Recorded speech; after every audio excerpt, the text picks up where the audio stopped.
you. You keep running your mouth. You ever been slapped across your face with a frog dick?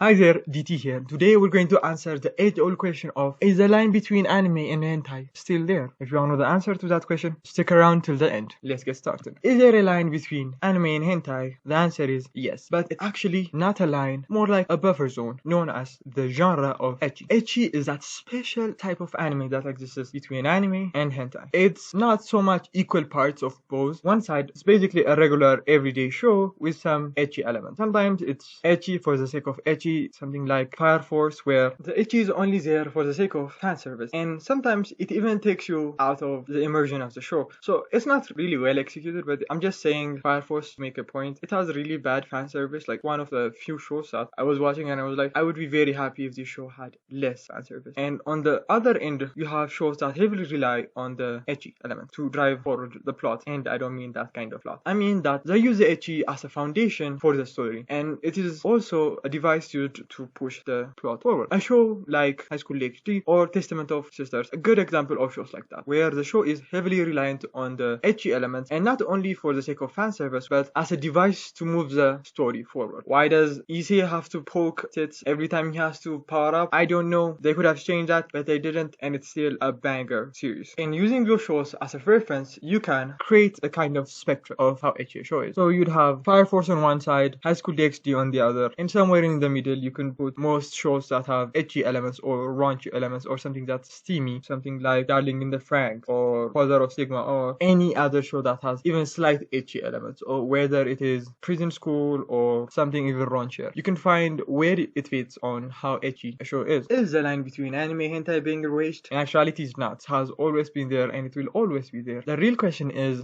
the line between ecchi and hentai being erased? And it is. It's simply happening because ecchi shows, and not shows that have ecchi for ecchi's sake, but shows that heavily rely on the ecchi elements, are constantly pushing the boundaries, and that boundary is hentai. So the more raunchy shows in ecchi are becoming more and more hentai, and that is how you arrive at something like interspecies reviewers. And if you are around the internet or the anime watching community at that time, you saw the memes, you saw the internet outrage, you saw what Funimation did. That was the point where people thought, okay, now anime, hentai, the same thing. Not really. Ecchi anime and hentai are becoming so similar nowadays, it's hard to tell them apart. Not really, but you have to try real hard. Now, if you squint, they're basically the same thing. But if you're actually trying to tell them apart, there's one surefire way of doing that, and that is to separate the plot from the plot. And it's simply watching what the show is giving an emphasis on. Same as how you would rank how ecchi a show is based on the ratio of how similar it is to an anime from how similar it is to a hentai, and using a ratio to see it's like 10% hentai, 90% anime. It's a very light ecchi, or something like 50-50 anime and hentai, where you would find interspecies on more like 60-70% hentai, 40% anime, which still makes it technically an anime. And yes, interspecies is an anime, and that's because it's telling a story. How you separate an anime from a hentai is that most anime are telling a story, even if they're not good ones. And in a hentai, the events that transpire aren't really there to form any kind of cohesive plots or some kind of story. They are only there as a vehicle to get you to the point where the elf girl is getting her cheeks clapped by an orc, and that is how you tell an anime from a hentai. So with that in mind, you can easily put interspecies reviewers in the anime category. And you might be saying to yourself,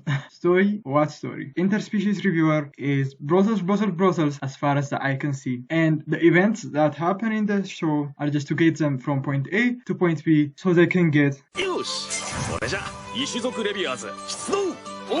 So where is the story? And that question comes to mind, let me tell you where the story is. So interspecies reviewers doesn't have a plot in the sense of like the hero's journey, where they start off somewhere, they grow as a person, evolve, achieve their goals. No, the story of interspecies reviewers is the exploration of the world and the nuance that exists between the various species within the verse. That's why there's species in the title. They go places, they meet people, they find out things. Interspecies reviewers is quite fascinating on the themes that it covers. This isn't a review of interspecies reviewers, where I might do that one day. Right? Leave a like, comment or something if you want an interspecies review. Maybe I'll do that someday. You can tell that there is something deeper beyond just the sex, even from the first episode. Because the first review that you see is when the elf and the human disagree about which species is more attractive, the 500-year-old elf or the 50-year-old human. And the basis of their argument are subjective. They are basing it on what their species want. And that is a recurring theme in the show. The concept concept of tastes or the standards of beauty that exists within different races, different species, different cultures. And the fact that they took the time to make like those subtle distinctions between each species so that you could watch them and feel like there is lore behind the world. It wasn't like any other fantasy show. Interspecies Reviewers is a deeper look into the isekai world, where in most other shows where the main character will be plopped into the world and they would interact with the other species, but most shows won't take the time to give species their own sense of who they are, what they want, what their species want is, or the standards that exist within a species, or their culture, or their, I don't know, I mean, what kind of dick size they prefer. They take the time to make distinctions within their races. And the interspecies reviewers are going from species to species, and with every interaction with a new species, the show uses the fantasy elements of the show to explore fantasies of the sexual nature, whether it is kinks or fetishes. Usually shows like this are said to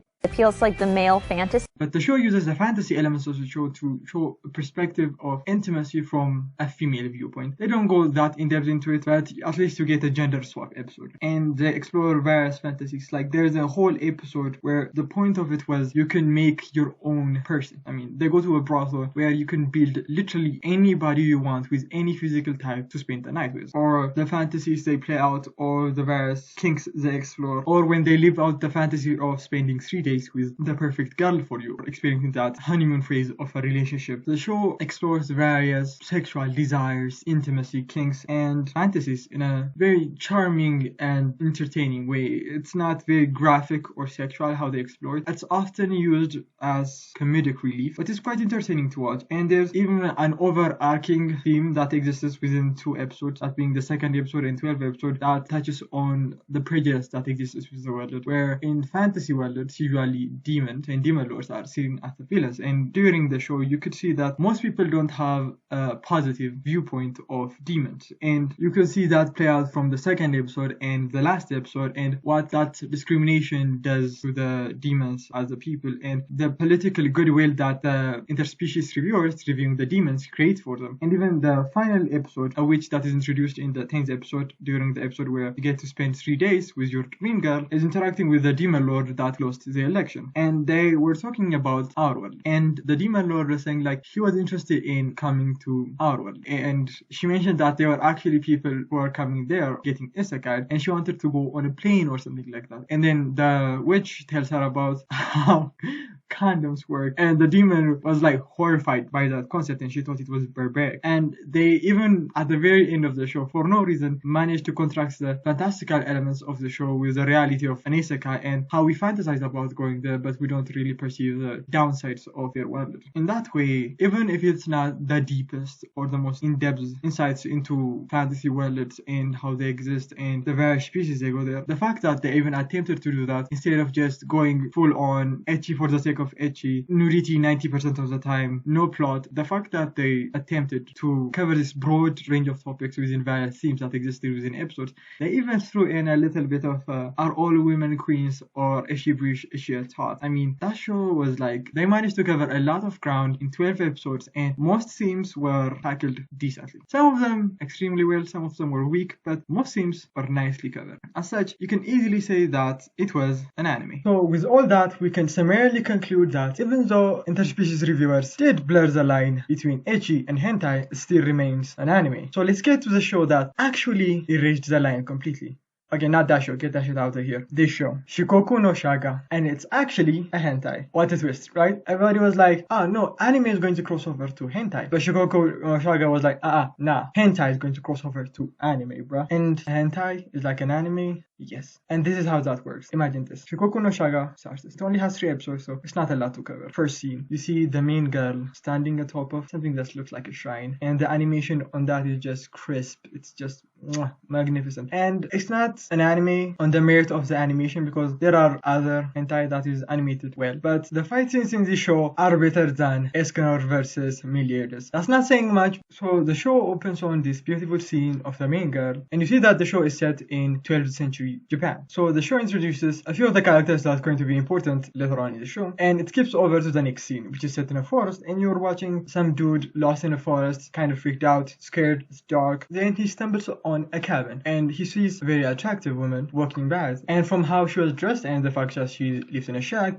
you can tell that she's a peasant, and being a peasant and a woman in a feudal society is being at the lowest rung of said society. So the man rocks up and he's like, it's dark, can I stay the night? And she was a decent enough person to say, you can do that, it's okay. And he repays her kindness by attacking her. So the show went from 0 to 100 real fucking quick. And this scene was where the whole rapey part of the show starts. But while he's attacking her, she pulls an Uno reverse on him and turns into an arachne monster and devours him. Yeah. And if I haven't mentioned it, yeah, monsters are a thing in this world because it's like 12th century Japan. It has all that mystical shit and all that. So it switches over to the other side of that society, which is the ruling class, and it shows their opulent lifestyle. And even with like those two scenes, you can see the disparity in the classes. You can see that clearly by the actions of the king or the ruler of that country treating his vassals like objects, basically his property. That doesn't really add anything to the overall story. It's only shown in the first episode, then it's quickly forgotten. But that's not what we're here to discuss. So that scene is over. We skip over back to another forest, and this time there's a boy running in the forest being chased by wolves that seem like they're on fire. So I suppose another kind of mystical monster. And the main girl sees that he's in danger and she steps in to rescue him. And that is how the main guy and main girl meet. And yeah, he's a kid and this is Shota, kind of. So she rescues him and she's like, where do you want to go, kid? And he's like, take me to my mom. He gets and meets his mom, and his mom is like, oh, he's the son of some noble dude who's like really important and his life is in danger. So she asks the main girl to take him to Europe, and she commits to taking him to Europe. So she has to take him to, I suppose, wherever you go to Europe from Japan in the 12th century. I don't know where she was taking him, but they were running away from the capital. So that would imply someone important from the capital is trying to have him assassinated. And you would think that person would be the king, right? So the person you would think would be the big bad of the show is no longer alive. So you think, oh, so the snake people are working for someone, and you're going to find out who it is later on. So the kid and the main girl are traveling to wherever you go to Europe from Japan. So the main girl decides to teach the kid how to use the sword because he's basically defenseless and he needed to learn how to defend himself. So they have like a mini training arc that is like skipped over immediately. So while on their travels, they arrive at a village and they talk to the villagers and they tell them the only path to where they're going is through the mountains, and that they shouldn't go through the mountains because there's a monster that could potentially kill them. So she had the idea, a very rational idea, to go around the mountain or take another path. But the kid insisted on going through the mountain, and his rationale behind that was that he and the main girl would slay the monster to make it safe for the villagers because he has some hero complex and strong sense of justice, and because he thinks he's like all that because he knows how to swing a sword now, which he barely knows. He's only started learning recently. So they go into the mountains to slay the monster, and it turns out that the monster is actually the girl from earlier in the episode, and that one of the villagers is in love with the girl, and he goes up to her and he tells her that they could run away together, they could live happily, and that he was not afraid of her, even though he kind of suspected that she was a monster, and she had warned him not to come around her when there wasn't a full moon or the moon wasn't out, because you know when there's no moon she regresses back to her animal state. Then they have this sweet moment where they have kind of this love conquers all kind of moment. Then the moon disappears, then she eats him because you can't fight your base instincts. For her, humans are just food. Even if she liked him, at the end of the day, he's just a meal to her. So after seeing him being devoured, the kid tries to attack her and he fails miserably. Then the main girl has to step in and save him, but she also gets captured. Then he talks no jutsus the spider. She lets down her guard, allowing the main girl to defeat her. So the episode ends and skip to the next episode where they are fighting a monkey god, and by that point some time has passed so that the kid's sword skills have greatly improved and he actually holds his own fighting the demon god. He doesn't beat him obviously. The main girl has to step in and save him. So after saving the villagers, they go into the city and they try to blend in and they find an inn, and it turns out that the snake girls that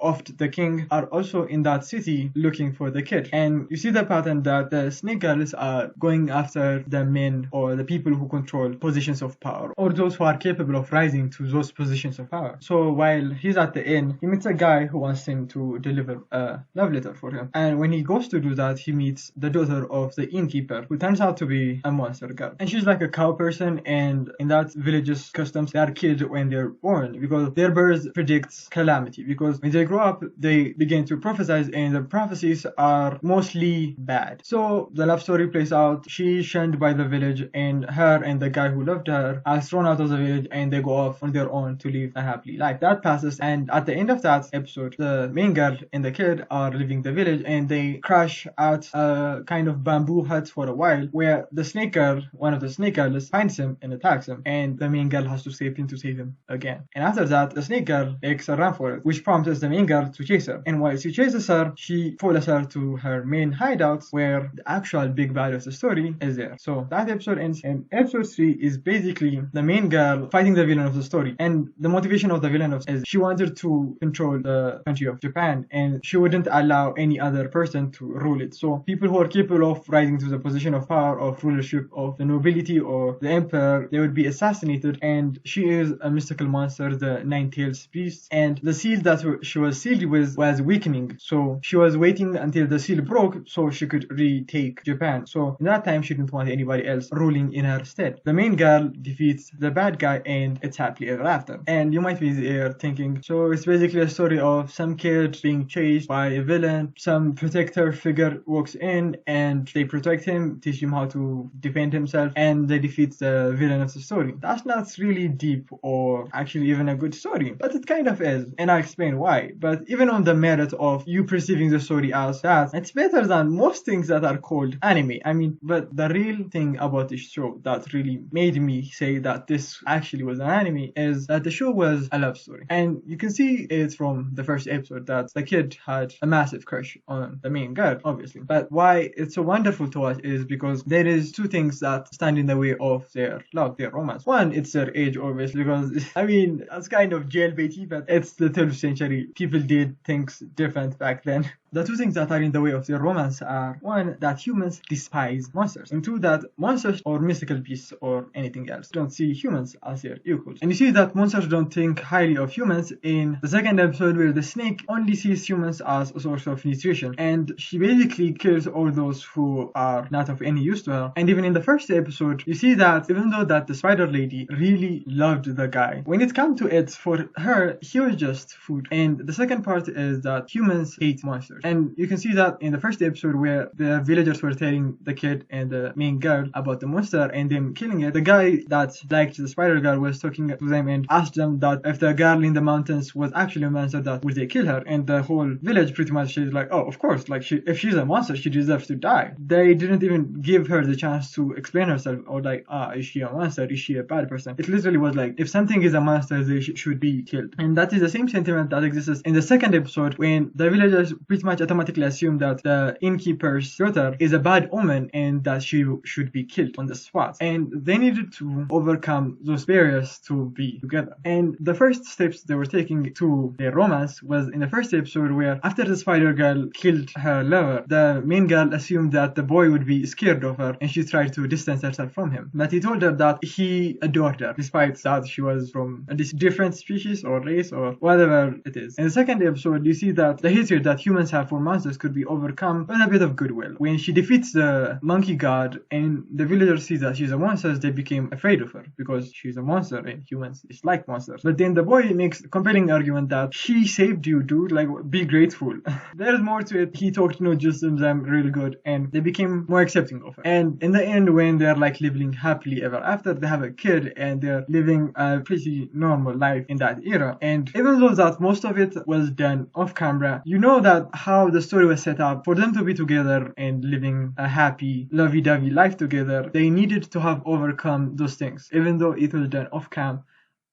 The way that the romance was set up like that was actually deep and well thought out and smart, having a plot, telling a story, something like an anime would do. And if you're asking, there are other hentai that do the same thing, where they tell a deeper story. Did they cross over into anime? And I'm like, probably this is like one of the only few hentai I've seen which told a genuinely good story. If there is, you can comment below if you know of a hentai that does the same thing or does it even better. But for this video, Yukoku no Shaga is a hentai that erased the line between anime and hentai. Yeah.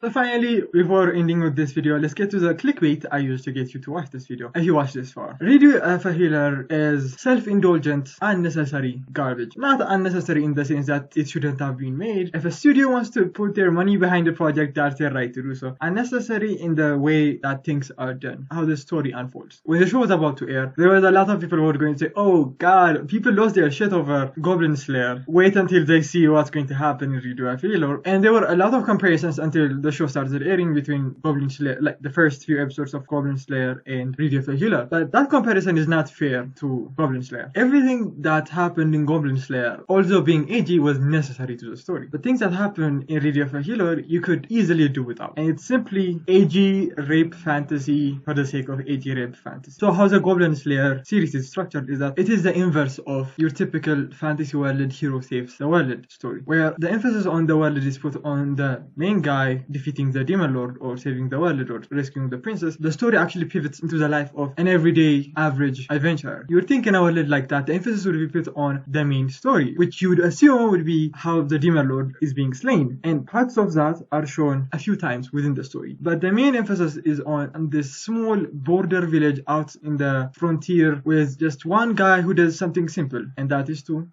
slay goblins. And he really laughed in that. And the show doesn't really emphasize on the grand aspects of being an adventurer, and an elf in the story even makes a reference to that. It's very gory and kind of ugly, and you're down in the dirt watching it happen. And everything that happens in the story where people were making those comparisons needed to happen so that the story makes sense. Because the first episode starts out with the main guy looking intimidating as hell. Then it rewinds back to the beginning of that day, where you see a few beginner adventurers being a bit overconfident, thinking, goblins are nothing, we're going to defeat them. They go into the cave where the goblins live. Then nothing happens until 7 minutes and 20 seconds into the episode, and the first murder happens. You see, this is not your everyday average happy-go-lucky fantasy. People die here. Then 8 minutes and 30 seconds, brutality. Then 9 minutes and 30 seconds into the episode, the scene that made the comparison between Goblin Slayer and Radio of a Healer happens. Then on the 11-minute mark, the episode reconnects with the beginning of the episode, where our main guy makes his entrance. Then violence ensues. 20 minutes into the video, children get killed. Yeah. So, you might ask, why was that scene necessary? Even if there are shows that show gratuitous violence, they don't put so much emphasis on the rapey elements. Well, there have been shows in the past who have done that, but those shows like Berserk or Ninja Scrolls or something like that predates the age of internet outrage. But the reason they need to show that was that it's actually an integral part of the show. Because you find out in the fourth episode where the ogre finds out that all the goblin henchmen he had were taken out, he said that he was going to use the priestess to make new soldiers. Then you don't get it. But later on, it turns out that there are no females in the goblin race, and it is further cemented in the final episode where the goblin lord is escaping the battle, and his inner monologue is like, I'm going to go back to my hideout, I'm going to breed with my captives, which means the goblins reproduce by violating women. So that scene just shows you how important the Goblin Slayer's job is, and it makes you think that, yeah, other things aren't really that important if things like that happening to people in small villages where the army wouldn't interfere or help them, because nobody takes goblins seriously, because most people aren't aware of what they do, who they are, how they reproduce. So from an average isekai or fantasy show's perspective, when the elf tells him that the demon lord is approaching the capital and it is in danger and they should help them,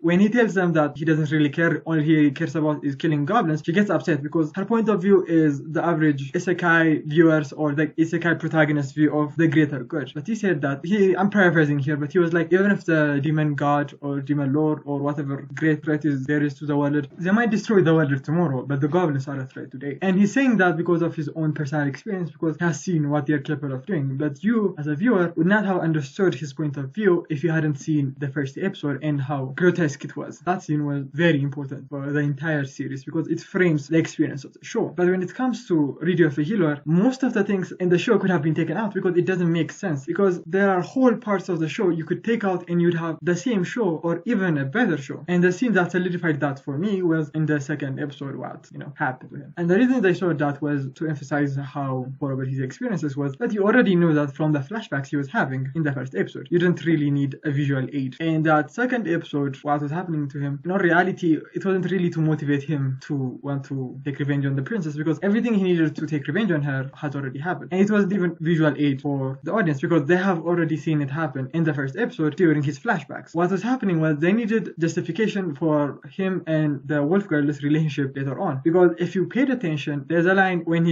there's a line where he's getting rammed, and he says that the soldiers who are doing that to him weren't doing it out of sport, but because his spunk actually gave you a buff. Yeah, weird, but you guzzle his cum and it gives you a power boost. And the wolf girl needed a power boost, so you get what's happening. And the scene with the princess, although kind of extremely unpleasant to watch, there was a reason for it. He was repaying her for everything she did to him. So even it was unpleasant to watch, it had some necessity because he was playing out his revenge. But the thing was, even himself is not true to his own ideal of revenge being his method of justice. Because later on, when he's fighting the knight, he roofies her and later on has his way with her. And you're thinking, why is that so important? And the reason is, he realized earlier in the show that the second princess was the only threat to him in this current reality. So taking her out would be the best thing for him. But he decides that he wasn't going to do that because the only people who he was going to go after were the people who fucked him over, quite literally. He decides he's not going to go after her, well, until she kills people from his village, and he decides now he's going to go after her. But the thing is, the sword hero or something like that had nothing to do with him and had never attacked him or never hurt him in any way, shape or form. He even said that he respected her. So drugging her, then taking advantage of her, is the literal thing he's taking revenge for. And the show justifies it in the way that she apparently falls for him, but like, he drugged her then took advantage of her. And the fact that the show is taking this whole revenge aspect of the story to unnecessary degrees is where in the ninth episode he decided he was going to take revenge on some minotaur or like some ox people. And the reason he was going to take advantage of them is because they burned down a restaurant he had a meal in. They didn't kill his friends, they didn't attack him. All that happened was he was eating at a place, he liked the food, they burned it down, and he was like, okay, I'm going to take revenge on them. And the show keeps switching back and forth between him being very mentally unstable, pretty much insane, to him being very rational, safe, intelligent, and methodical. So that feels very unnatural and even unnecessary. And it's not because of the scenes that he is pretty much psychotic. It's the scenes that he's being sane and rational that seem unnatural, because the progression of the story is how mentally broken he was by the treatment he got. Him reverting back to, oh no, I'm a normal guy who has normal thoughts, who thinks rationally, seems unnatural. Then when he switches into the psychotic form, you get whiplash because of how polar his personality is. On one side, he's the psychotic, murderous, revenge-driven bastard. And on the other hand, he's kind, rational, and methodical.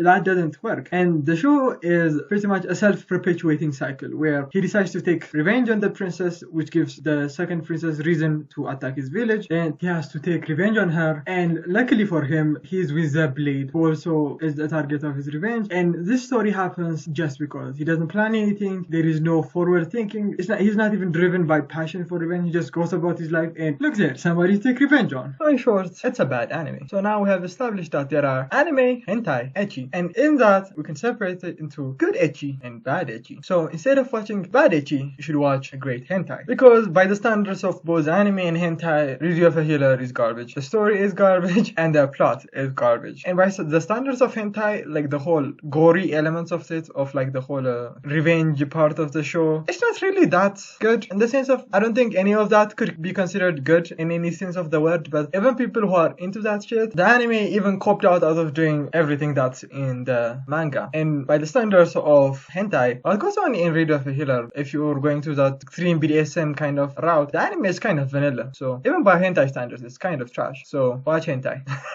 This particular hentai. So that's going to be all for this video. Hope you learned something, because this is the only place on YouTube you can get a proper animation. I hope you enjoyed. If you did, like, subscribe and all that. And if you didn't, that's several minutes of your life wasted and you're not getting it back. Okay, ciao!